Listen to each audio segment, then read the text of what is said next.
everybody knows who Linus is. Okay, and that's who our organization is named after, Linus with his security blanket. Project Linus is a national organization. There are chapters all over the United States.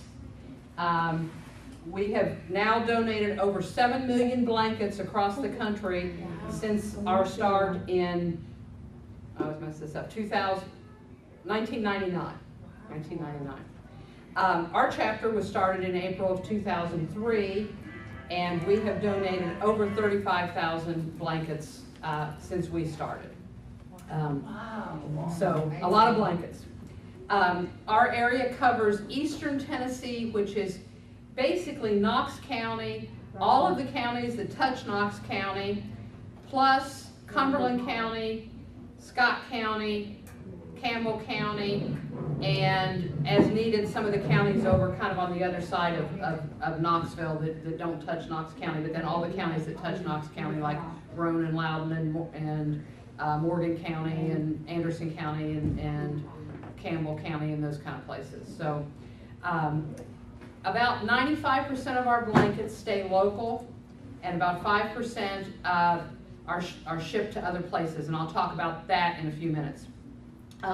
The ones that stay local, most of them are distributed through organizations, churches, homeless shelters, domestic violence shelters, community action, I always say that wrong, children's advocacy agencies, which are the groups that work with kids that have been abused.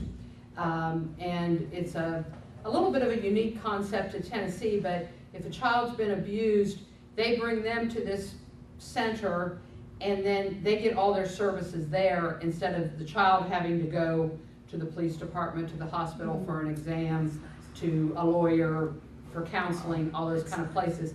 They have a warm and friendly, very child-friendly place. And at that place, there's also blankets so that they can select a blanket to take with them when they leave and to use while they're there if they want to. We also provide to a number of the crisis pregnancy centers that work with women, particularly teenagers that are pregnant and trying to decide whether to keep their child or put their child up for adoption, and we make sure that those women are provided a blanket for their baby. Nationally, we have two big causes that we support. One is called Snowball Express, and it's just been very recently been in the news. It is funded through the Gary Sinise Foundation, if you're familiar with Gary Sinise, and it is an event that they bring families that have lost a loved one serving our country up until this year into Dallas. Now this year it's going to be into Disney World in Florida, to basically have a good time about 2 or 3 weeks before Christmas, before they're getting ready to face that really tough time of either their first or another holiday without their loved one that lost their life serving our country. And those children are provided blankets. We do some red, white, and blue. Some of the kids want red, white, and blue. They love the camouflage blankets or the fleece that you see that's the Army emblems or the Marine emblems, Navy, those kind of things. And of course, if their loved one served in one of those branches, they want, the kids really like those blankets. But some of them also just want cartoon characters and blankets like that. And so all the chapters around the United States provide blankets, and they serve about 1,500 kids every year, so that those children each get a blanket when they come to that event.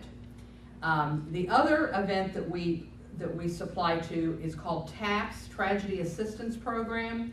And TAPS is, again, another nonprofit endorsed through the Department of Defense.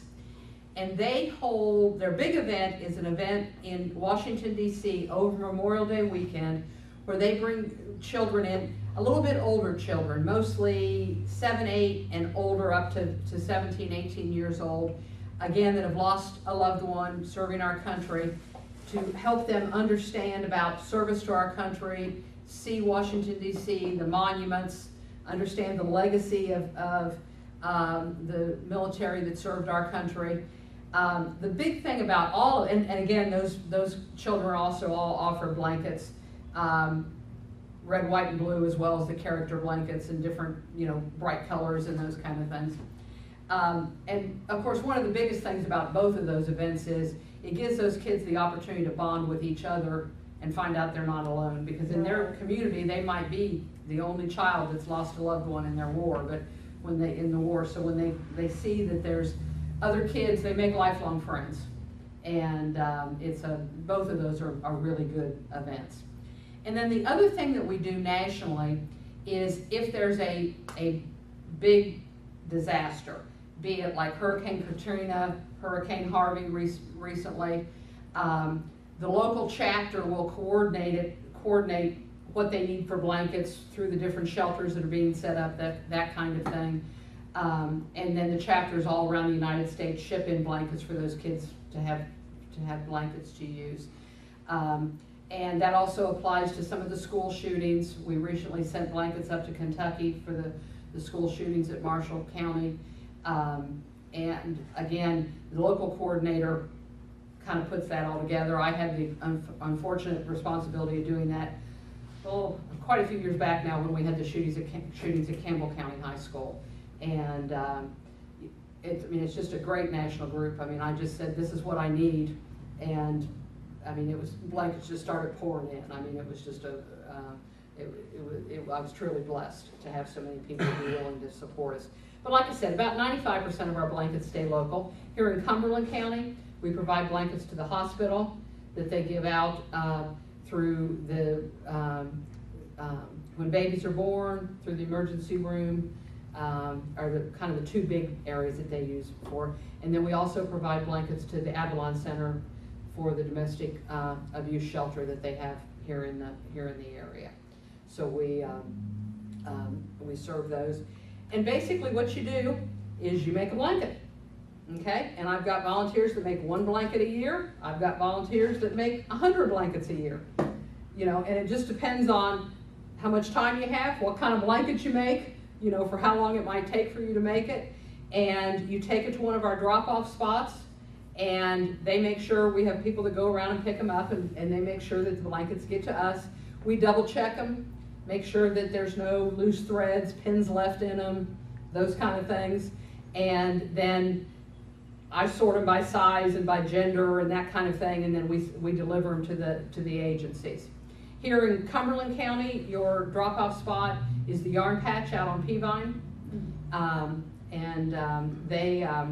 They collect the blankets there, and my mother lives in Fairfield Glade, and she picks them up, and when I see her, I get them, and we get them so that they are distributed. So, so you don't have any set size that you need? We need blankets of everything from a preemie blanket, which, this, well, that's a little bit bigger than a preemie. This is a preemie. 18-inch by 18-inch, roughly. And this blanket is just simply serged, for those of you that have sergers.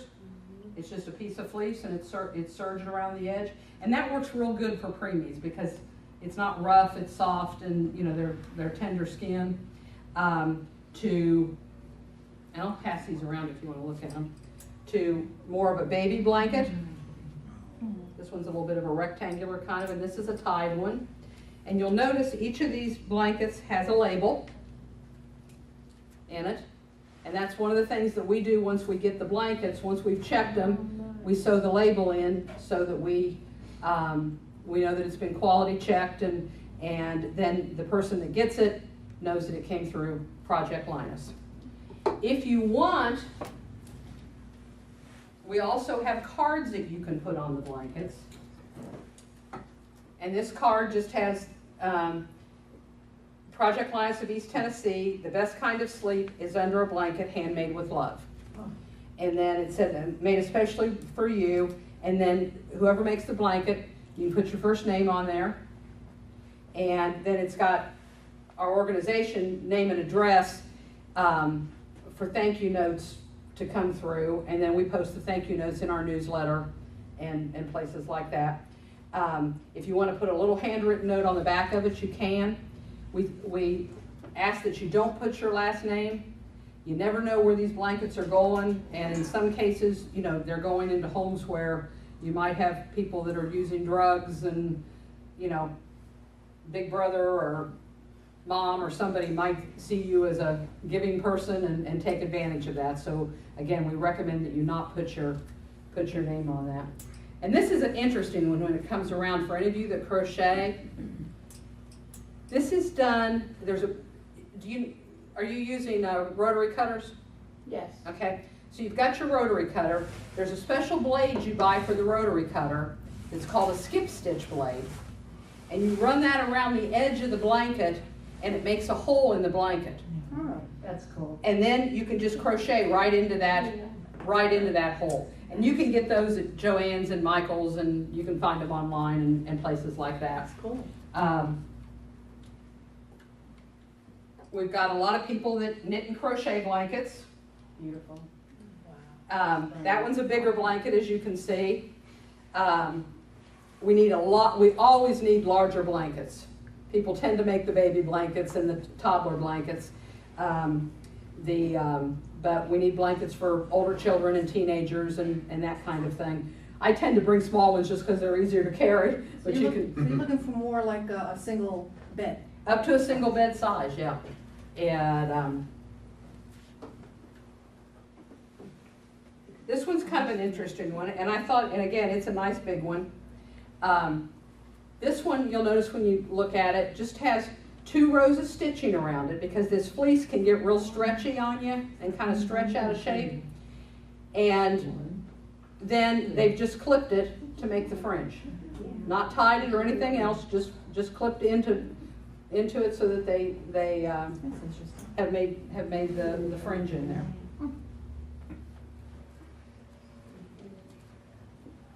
We always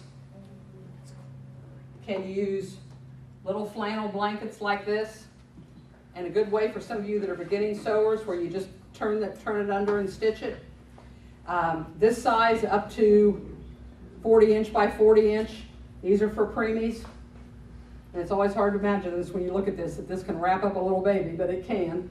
And then, like I said, up to about a 40 inch by 40 inch, yeah. Do we wash them or do you wash them? No, because the reason we don't wash them is because we can't guarantee to the agency that we've washed them, and we can't guarantee what they've been washed with. Right. And you have kids that have all these different kinds of allergies.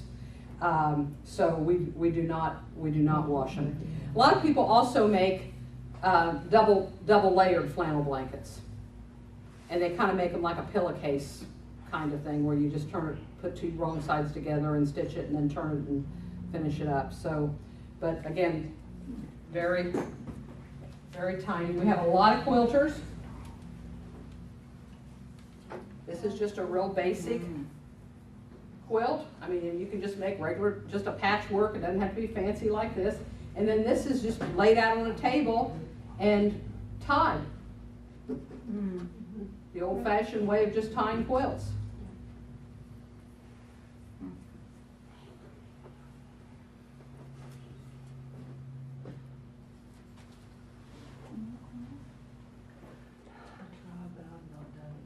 This is a pretty one, and this one's been stitched on the machine.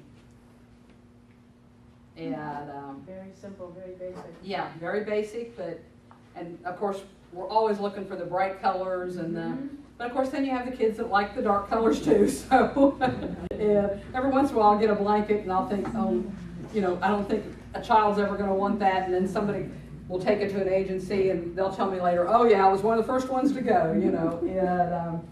And I've got brochures. I couldn't remember if I'd sent you brochures or not. You did?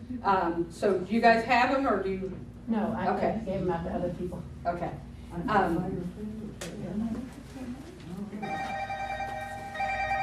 Suggested sizes for blankets, and again, these are just guidelines. There's no like, it's got to be a certain size kind of thing.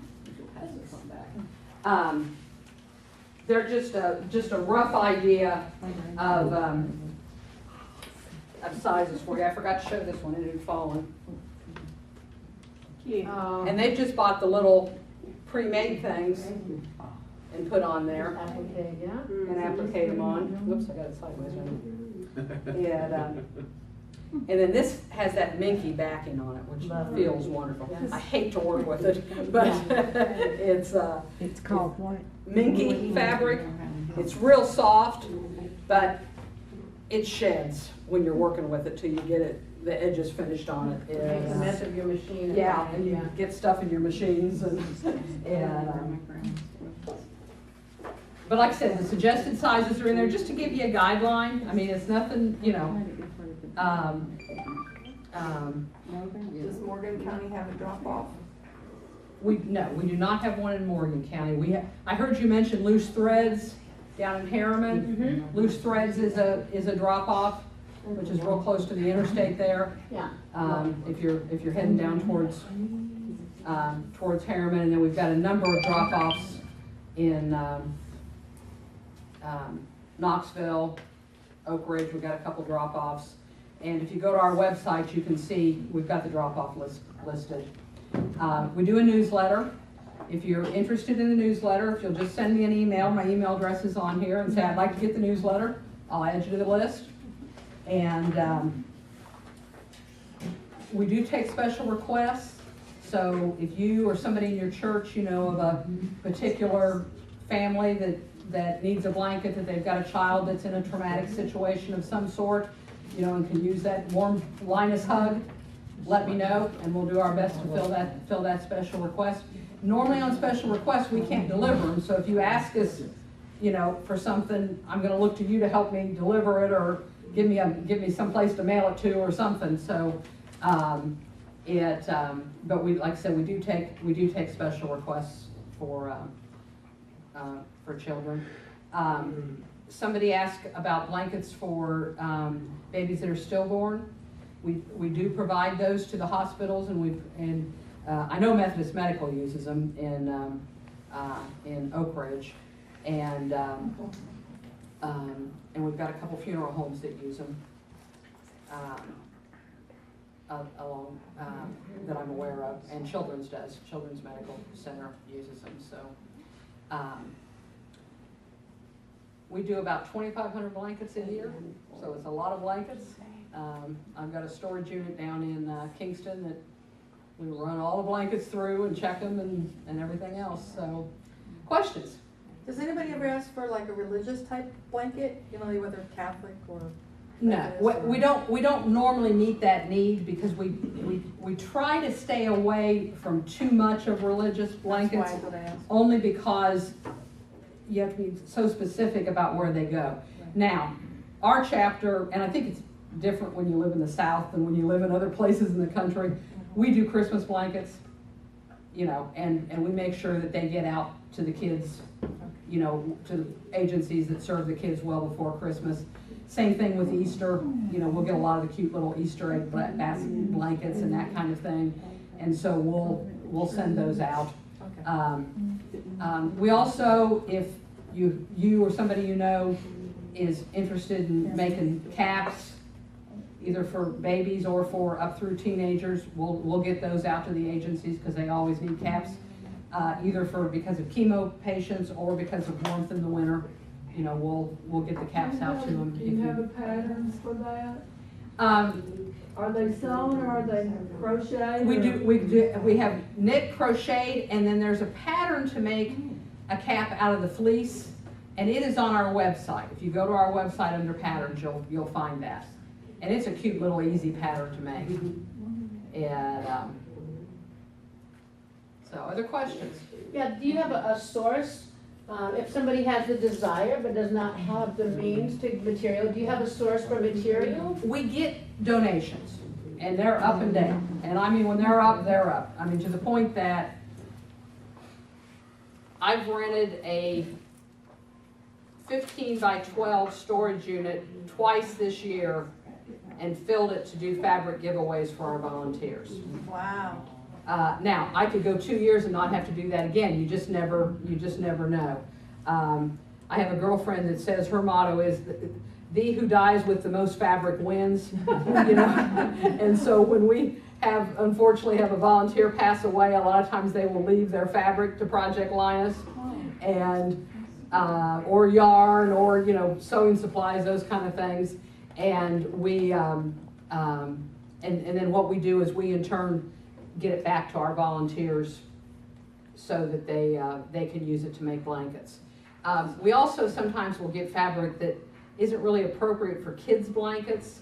Like recently, in some of that fabric we got, we had a whole bunch of real heavy double knit, and I mean like 1960s and 70s kind of double knit, which is not really, it's really bad if it would catch on fire because it melts. And but there's a group in Roane County that makes blankets for the homeless, and they go down and give them out in the homeless shelters, and they just layer fabric together to get warmth, to keep them warm if they're laying on the ground. And so if I get, you know, I've got a number of kind of agencies I know that if I get fabric I know we can't use, we get it out to those kind of places also. And we get a lot of yarn, and again, it goes up and down as to what we get, but we always advertise. We've got a Facebook account you can like, we do a newsletter, and then we also have an email list you can join, and whenever I'm gonna do any of those, I advertise those on those places. And normally, not always, but normally when we do it, it's in Roane County, but it's literally a quarter of a mile off the interstate. Because I've got a number of volunteers from up this way that come down when we do the fabric giveaways, and it's right there at Lawnville, and there's a storage unit there that I rent to hold those in, and we do them right there. And so it's real easy to get there and get your fabric and get out of there, and without having to drive too far away. Sometimes we'll do them in Knoxville, but normally we do them right there in off Lawnville. That seems to be a good central location for doing them. Fabric for preemies, you mentioned, and I don't know if everybody was here when you did, but when you do the preemie blankets and some of the other blankets, you mentioned that you like them single layer. Yeah, we don't have a whole lot of use for double fleece blankets, the heavy fleece. Now, flannel double blankets are fine because flannel's thin and you can easily do that. But what the hospitals tell us is the double layer fleece is too heavy for a lot of the hospitals. For the kids get too hot underneath it, and so they like the single layer ones better. If we do get double layered ones in, normally we send them out through Mission of Hope, and so that they go up into Appalachia. Usually I'll bring some up here to the Department of Human Services, up through a couple agencies in Morgan and Scott County that serve people that are living in very poor housing where it's drafty and cold. So because they need the warmth, the double layered warmth, and so we take those blankets that route if we get them, but we just don't have as much need for the double layer, and they cost twice as much, and fleece is expensive to buy, so we encourage the single layer. Do you all work with House of Hope? No, and the reason we don't is because they work, and I can't remember now who it is, but they work with, I think it's 2 different churches that make blankets for them. Because I contact them about once every 3 years just to make sure they don't need blankets, and they're well covered with blankets. So they're I'm not quite sure who's making them, and it's been probably a couple years since I contacted them, but that's the only reason we don't, or we would be. Deb, thank you so much for You're sharing welcome. this project. We're still live on Facebook, and if you're watching now, you're watching a presentation by Deb Miller for the Linus, or Project Linus, out of Knoxville, and she shared with us today a way that we can help bring comfort to children who are in need, and teenagers and even adults. So thank you so much for being with us today. Everything that you referenced, your website, your Facebook page, your brochure, I'll make sure we get that posted so our members can participate in some Right. way. And we know that the Cumberland County drop-off is at the Yarn Patch. Right. So if somebody makes a blanket and they want to drop it off there at the Yarn Patch, it'll get picked up and distributed. Yep. Best thing to do is put it in a plastic bag, put your name in the bag, Do not use a black garbage bag, because it always worries me that they'll get thrown out accidentally. So, you know, use a Walmart bag tied up, or even a white, like kitchen-sized garbage bag is fine, but I just try to avoid the black ones, just so we don't have a problem with blankets getting thrown out by accident, so. So speaking of Walmart bags, that's what we're getting ready to do, Deb. We're getting ready with Cindy Kaler to learn how to make a bag to store those Walmart grocery bags in. Yeah. So, thanks everybody for watching us. Thanks so much, Ben. Appreciate it.